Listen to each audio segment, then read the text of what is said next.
Okay guys, so you welcome over here, and this is how to fix this problem. For first of all, what you have to do is to go to your phone menu and try to search for X.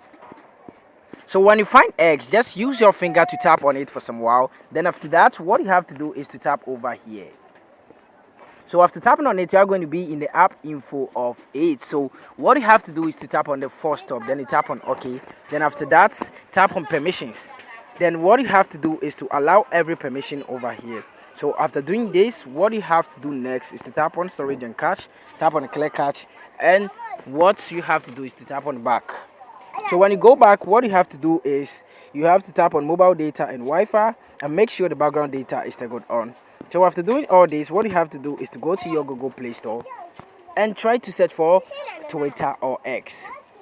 So after tapping on it, so after searching the Twitter or X, just tap on it and it's going to be like this. So when you get to this section, what you have to do is to tap on this updates button over here to update X app. So after updating X app, what you have to do is to tap on your power button to restart your device. So now tap on the restart, then tap on OK, and this problem is going to be fixed. Thank you very much for watching this video.